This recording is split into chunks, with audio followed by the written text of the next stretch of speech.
BPD. Feeling rejected even when no one left. Hi everyone, and welcome back to our channel. We're grateful to have you here with us for another video. If you find this content helpful, please tap the like button and consider subscribing. Your support means a lot and helps us reach more people. Borderline personality disorder creates a paradox that many people struggle to understand. You can feel completely rejected and abandoned even when the people you care about are sitting right next to you. Even when no one has actually left. Even when they've told you they love you just hours before. This isn't about being dramatic or attention-seeking. This is about living with a brain that interprets emotional safety differently than most people do. The feeling of rejection in BPD doesn't wait for actual abandonment to occur. It doesn't need evidence. It doesn't need logical reasoning. It can hit you like a freight train in the middle of a perfectly normal conversation, turning a casual comment into proof that someone is pulling away from you. Your partner says they're tired and need some alone time, and suddenly your entire nervous system is screaming that they're done with you forever. This happens because BPD fundamentally alters how your brain processes attachment and safety.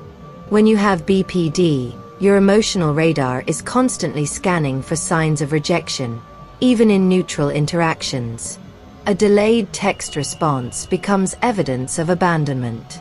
A friend choosing to spend time with someone else becomes proof that you're not worth loving.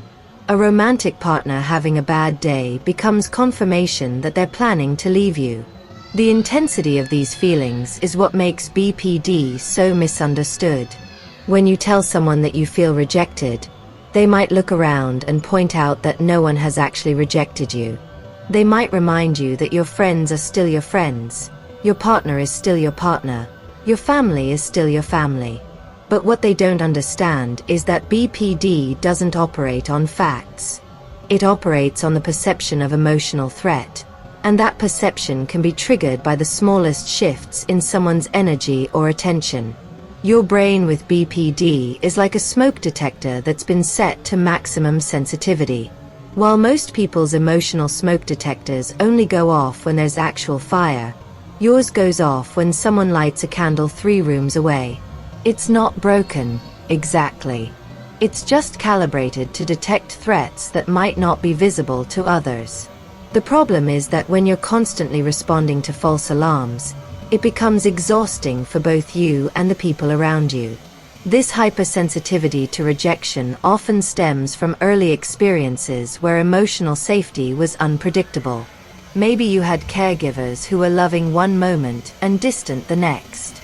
Maybe you learned that love came with conditions, or that people's availability could change without warning. Your brain developed a system to try to predict and prevent abandonment before it could hurt you. The intention was protective, but the result is a life where you're constantly bracing for rejection that may never come. Living with this means that your relationships exist in a state of constant evaluation. You're unconsciously monitoring every interaction for signs that someone is pulling away.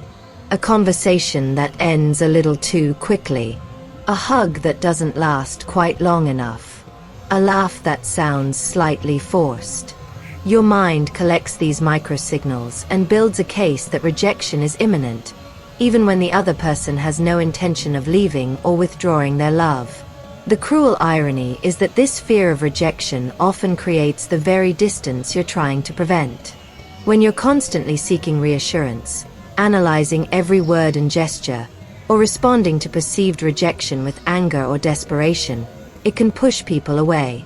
Not because they don't care about you, but because they don't know how to navigate the intensity of your emotional needs. They might start walking on eggshells, which only confirms your suspicion that something is wrong. What makes this even more complex is that people with BPD often have an almost supernatural ability to pick up on subtle emotional shifts in others. You might sense that someone is stressed, distracted, or dealing with something personal before they even realize it themselves. But instead of recognizing this as emotional intuition, Your BPD brain interprets it as evidence that they're pulling away from you specifically. Their bad mood becomes about you. Their distraction becomes rejection. This is why you might feel rejected when your partner is worried about work, when your friend is dealing with family drama, or when someone you care about is simply having an off day. Your emotional radar picks up on their internal state, but your BPD filters it through the lens of abandonment. You're not wrong that something is different about their energy. You're just wrong about what it means for your relationship with them.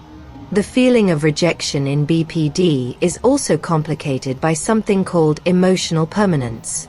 Just like how young children struggle with object permanence and think something has disappeared forever when they can't see it, people with BPD can struggle with emotional permanence.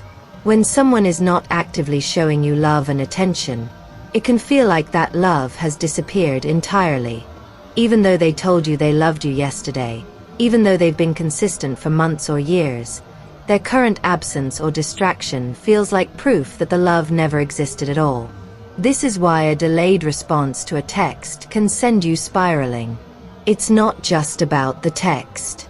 It's about what the silence represents to your BPD brain. The silence becomes evidence that they've changed their mind about you, that they've realized you're not worth their time, that they're already moving on to someone better. The rational part of your mind might know they're probably just busy, but the BPD part is convinced that this is the beginning of the end. These feelings of rejection are often accompanied by a sense of impending doom that's difficult to explain to people who haven't experienced it. It's not just sadness or disappointment. It's a bone-deep certainty that something terrible is about to happen to your relationship. You might find yourself saying goodbye to people in your head, imagining what your life will be like without them, or even starting to pull away first to protect yourself from the abandonment you're sure is coming. The physical sensations that accompany these feelings can be overwhelming. Your chest might feel tight, like someone is squeezing your heart. You might feel nauseous, dizzy, or like you can't catch your breath. Your hands might shake, your mind might race, and you might feel an urgent need to do something, anything, to fix whatever is wrong.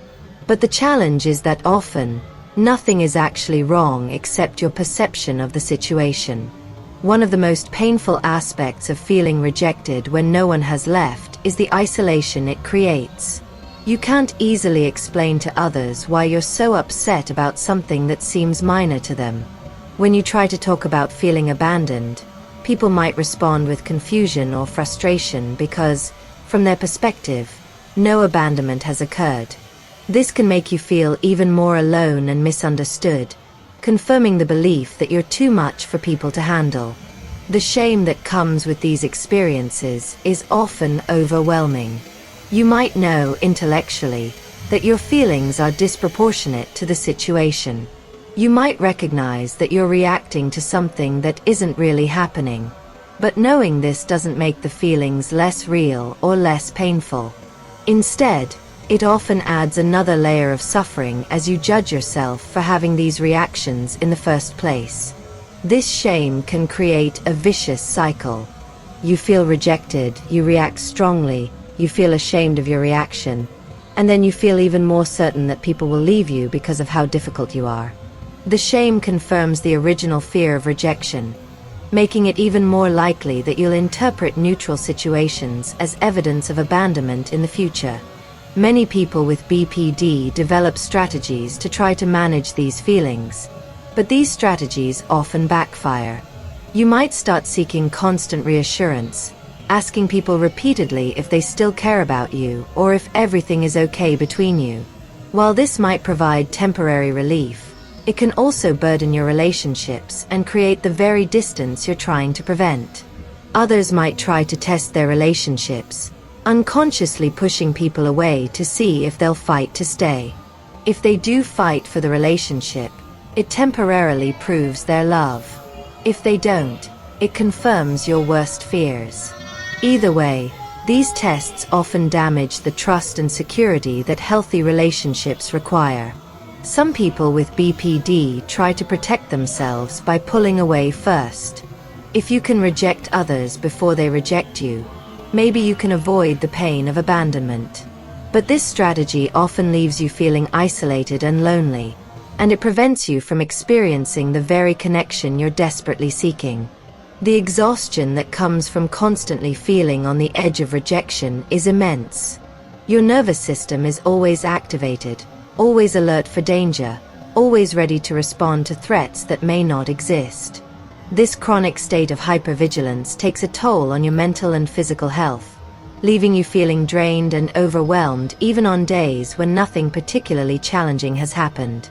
What's particularly difficult is that this feeling of rejection can strike at the most unexpected moments. You might be having a wonderful time with someone, feeling close and connected, when suddenly something shifts. Maybe they glance at their phone, or their laugh sounds different, or they seem slightly distracted.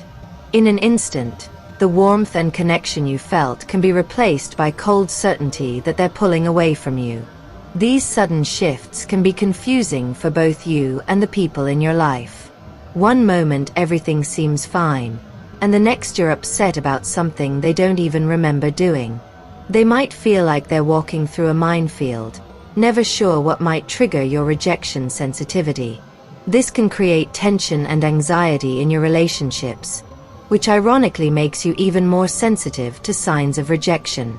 The cognitive distortions that accompany BPD often amplify these feelings of rejection.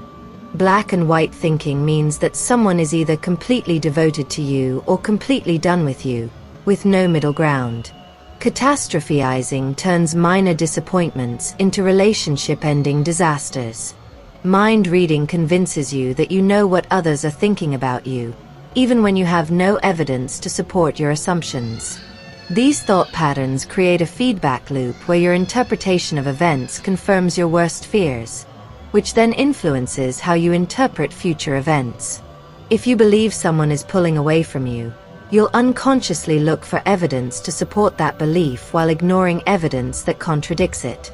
This confirmation bias keeps you trapped in cycles of perceived rejection, even when the people around you are trying to show you love and consistency.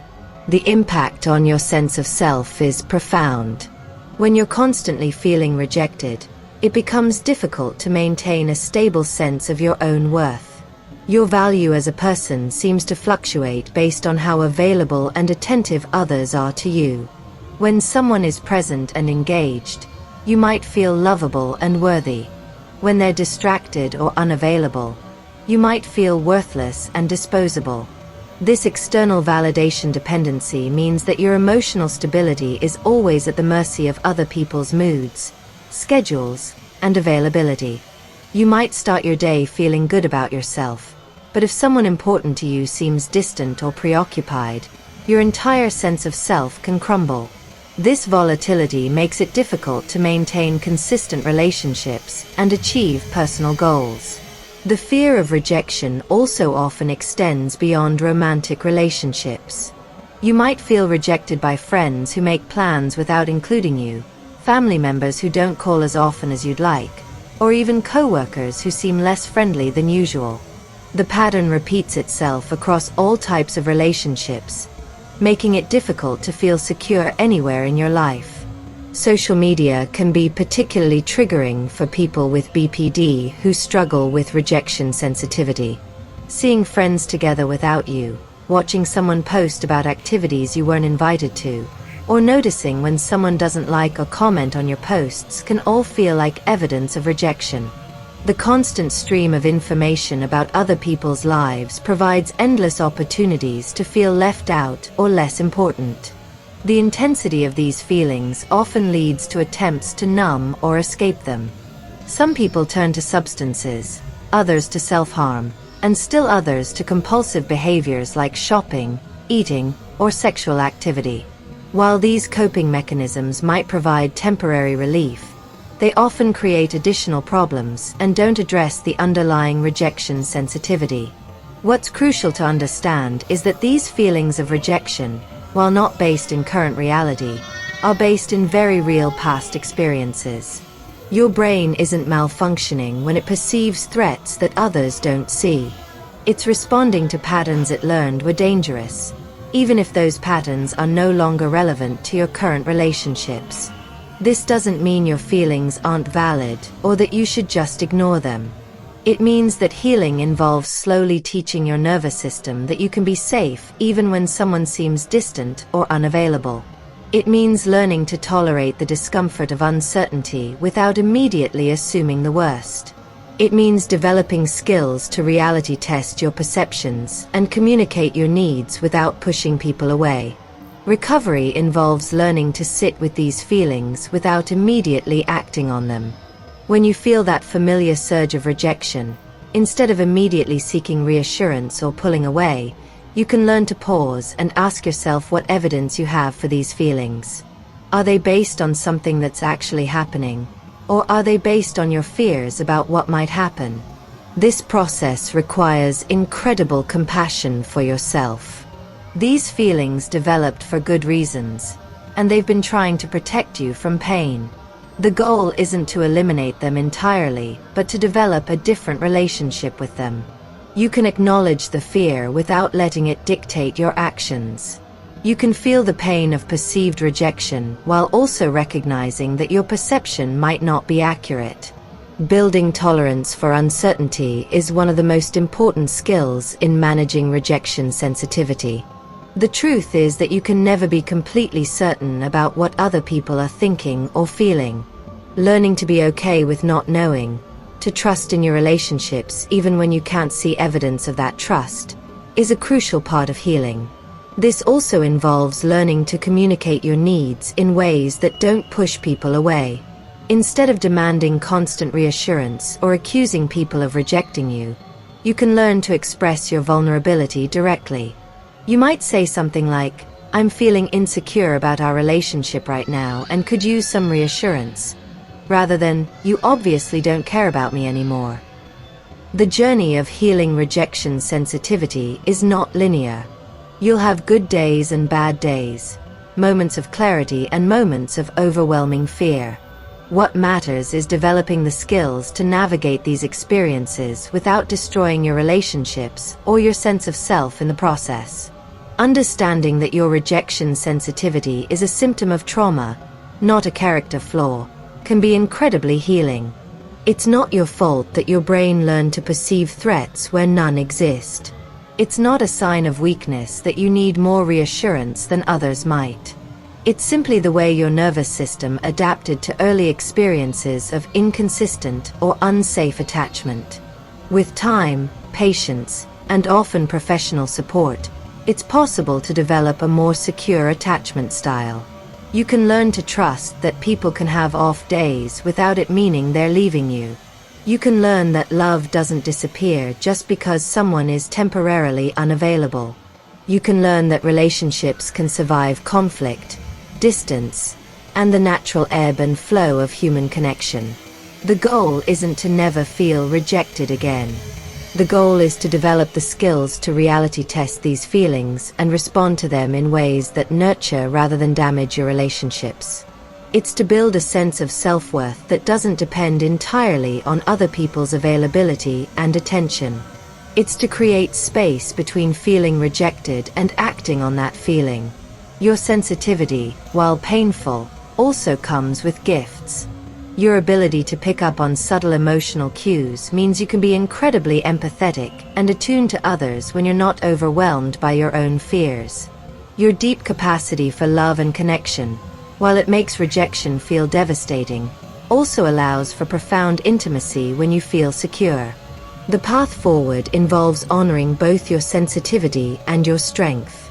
It involves recognizing that feeling rejected when no one has left is a real experience that deserves compassion, while also working to develop the skills to navigate these feelings in healthier ways.